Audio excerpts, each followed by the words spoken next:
Hello friends, कैसे हैं आप सब। आशा करते हैं आप सब अच्छे होंगे। तो चलिए आज हम जानते हैं अपने हिंदी पाठ्य पुस्तक से हमने आज एक चैप्टर लिया है जिसका नाम है मंगर। तो आज हम मंगर के चरित्र चित्रण के बारे में आज हम उसकी व्याख्या करेंगे। मंगर कौन था, उसका चरित्र चित्रण क्या है। तो सबसे पहले आप लोगों को हमारे यूट्यूब चैनल पे सबसे पहले आप लोगों का हम स्वागत करते हैं। तो चलिए अब बात करते हैं मंगर के बारे में। इसके रचयिता कौन है, मंगर शीर्षक किनकी रचना है। तो चलिए आज इन सब विषयों पे हम चर्चा करेंगे। आप लोग हमें ज़रूर बताइएगा कि आप लोगों को हमारा वीडियो कैसा लगता है। फिर कमेंट सेक्शन में आप हमें यह भी बता सकते हैं कि आप लोगों को क्या मेरा वीडियो में क्या अच्छा नहीं लगा और क्या अच्छा लगा। इस तरह से आप हमें बताएंगे तो हमें अच्छा लगेगा और हमारा मनोबल भी उससे बढ़ेगा। तो चलिए सबसे पहले जानते हैं कि रामवृक्ष बेनीपुरी जी द्वारा यह एक रचित मंगल शीर्षक कहानी है जिसे रामवृक्ष बेनीपुरी जी ने लिखा है, जिन्हें कलम के जादूगर से के नाम से भी जाना जाता है। रामवृक्ष बेनीपुरी जी को फिर उनकी जन्म हुई है 1902 ईस्वी में बेनीपुरी गांव में हुई है। उनके पिता एक साधारण किसान थे। वे एक साधारण परिवार से बिलोंग करते थे। फिर उनकी माता का देहांत उनके बचपन में ही हो गया था। जब रामवृक्ष बेनीपुरी जी बचपन की अवस्था में ही थे, छोटे थे, उसी वक्त उनके माता पिता दोनों की मृत्यु हो गई है। दोनों उन्हें अकेला छोड़कर उन्हें देहांत उनका हो गया है। और जब वे मैट्रिक परीक्षा में थे, मैट्रिक में थे तो उसी वक्त असहयोग आंदोलन शुरू हुआ था। फिर उन्होंने परीक्षा में पास की। हिंदी साहित्य से अकेडमी में उन्हें अनेक प्रकार से उन्हें सम्मानित भी किया गया है। फिर तो चलिए अब हम जानते हैं बेनीपुरी जी के द्वारा यह लिखा एक मंगर शीर्षक कहानी के बारे में। इसमें शीर्षक कहानी के माध्यम से ये रचनाकार क्या हमें कहना चाह रहे हैं। मंगर जी की मंगर एक बेनीपुरी जी द्वारा रचित एक रचना है जिसमें मंगर एक हलवाहा है जो हल चलाता है, खेत में मजदूरी करता है। वह कमर में वस्त्र के नाम पर केवल भगवा भर पहनता है।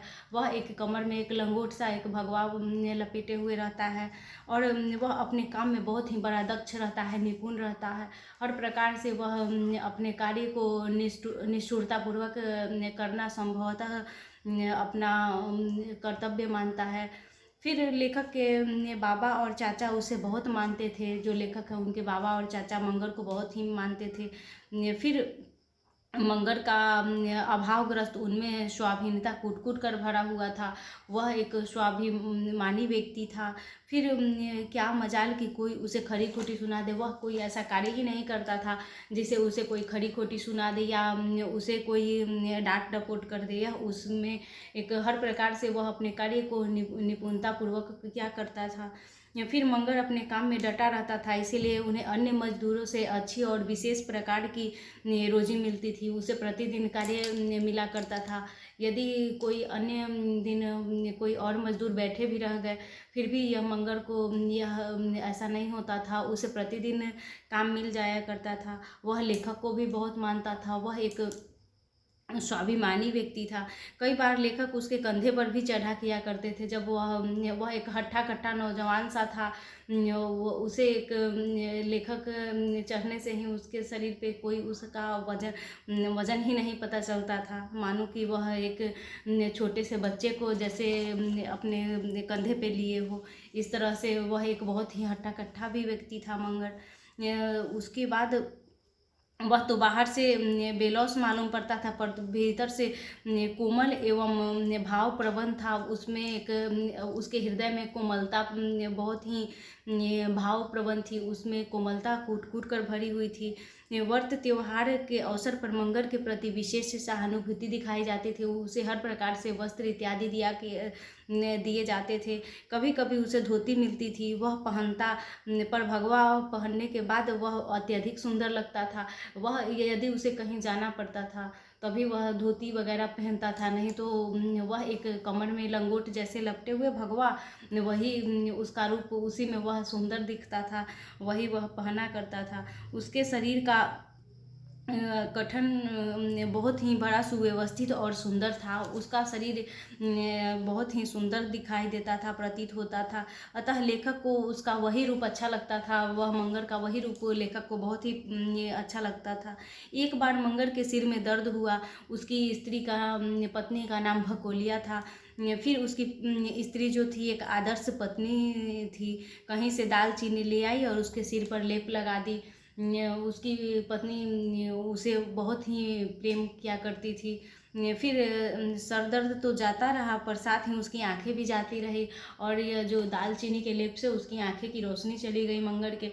फिर वह यही सोचता रहा कि यदि हमारी आंखें चली गई तो हमारा क्या होगा। यह वो सोचता रहा। एक बार जाड़े के महीने में लेखक गांव गया है। वह वहां आराम से सोया था। जागने पर उसे एक आदमी के लड़खड़ा कर चलते हुए की फिर देखा है। मतलब जब वो लड़खड़ा रहा था मंगर, तब वो लेखक की नज़र पड़ी है मंगर पे। फिर वह ठीक से नहीं पहचान सका कि वह कौन है।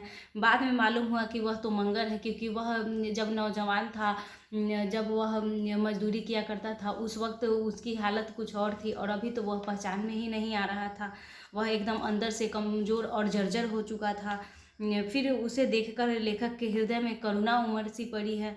फिर उनके प्रेम में, उनके मन में उसके मंगर के लिए प्रेम का भाव प्रकट हुआ है।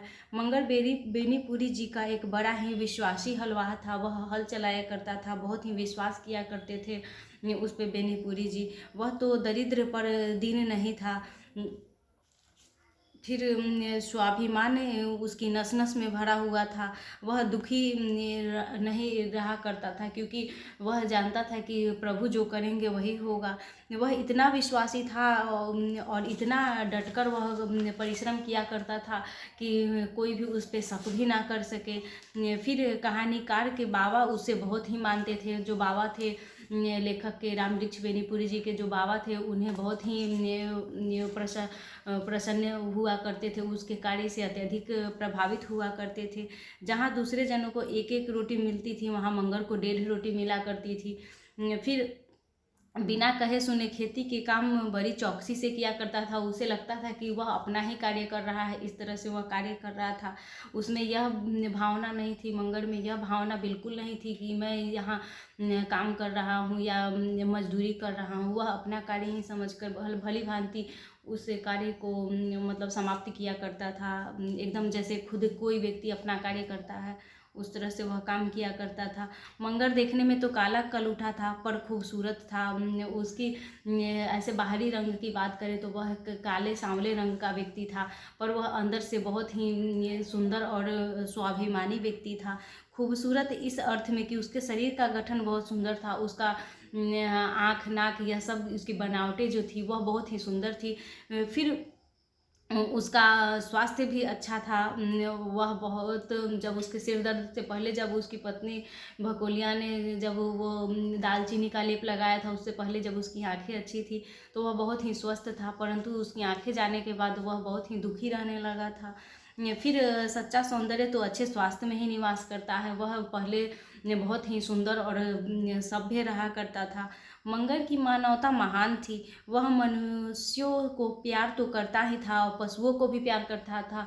वह पशु को भी यह नहीं समझता था कि यह पशु है। वह पशु से भी प्यार से पेश आया करता था, प्यार की भावना से उसे सहलाया करता था। अपनी रोटी में से आधी रोटी वह बैल को खिला देता था। जो मंगल को रोटी 1.5 रोटी मिला करती थी, उसमें से वह आधा रोटी अपने बैल को खिला दिया करता था, 1 रोटी वह स्वयं को खाता था। फिर बैल को वह साक्षात महादेव समझता था। कहने को तो लोग भी बैल को महादेव कहते थे, पर मंगल उसे महादेव ही मानता था। मंगल हलवाहा में हमें एक सच्चरित्र मजदूर की झांकी मिलती है। वह उसका चरित्र एकदम बहुत ही सच्चा और ईमानदार जैसा चरित्र था। यह सही है कि वह विद्वान नहीं था, आधुनिक सभ्यता का रंग उस पर नहीं चढ़ पाया था, परंतु उसमें जो गुण है वे भारतीय ग्रामों के गुण हैं। उसमें भारतीय ग्राम के गुण कूट कूट कर भरे हुए हैं। जो सज्जन व्यक्ति होते हैं, ग्राम के, गांव के निवासी होते हैं, उनमें जो भरी होती है, उसमें जो गुण भरे होते हैं, वह सब मंगल में परिपूर्ण था। फिर उनकी मानवता के भी कई गुण थे। अतः मजदूर होने के कारण मंगल भले ही छोटा दिख पड़ता था, पर वह मानवता के नाते बहुत ही महान प्रतीत होता है। वह मानवता के नाते बहुत ही सबको सहोकार प्रकार के वह व्यक्ति था।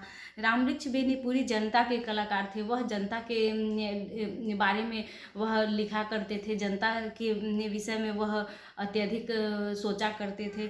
फिर उनका विश्वास था कि भारत का जीवन गाँवों में बसता है।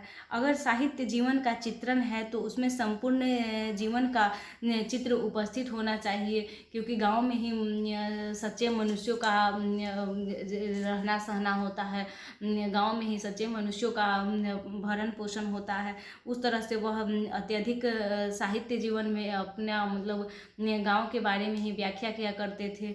फिर अब तक कलाकार के केवल महलों की ओर देखते आए थे, परंतु बेनीपुरी जी ने ऐसा नहीं, वह गांव के सौंदर्य के विषयों पे अत्यधिक ध्यान दिया करते थे।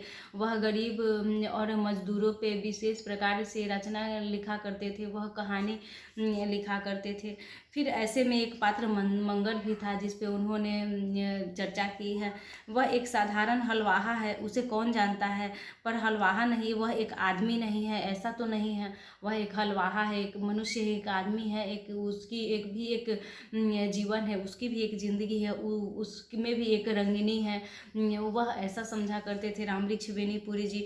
और फिर उनके जीवन में रंगिनी है, सपने हैं, उतार चढ़ाव है, आशा निराशा है, हर्ष विषाद है, इत्यादि भी उस मंगल के जीवन में है। फिर त्याग है, तपस्या है, संवेदना है, इन सब भावों की अवहेलना कैसे कर सकते थे।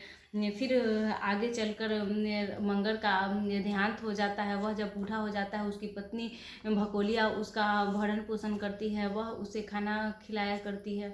और फिर वो जब वह बूढ़ा हो जाता है, जब उसकी शरीर पूरी तरह से थक जाती है, तो मंगल का देहांत हो जाता है। और फिर इस कहानी का नाम भी मंगल इसीलिए पड़ा है।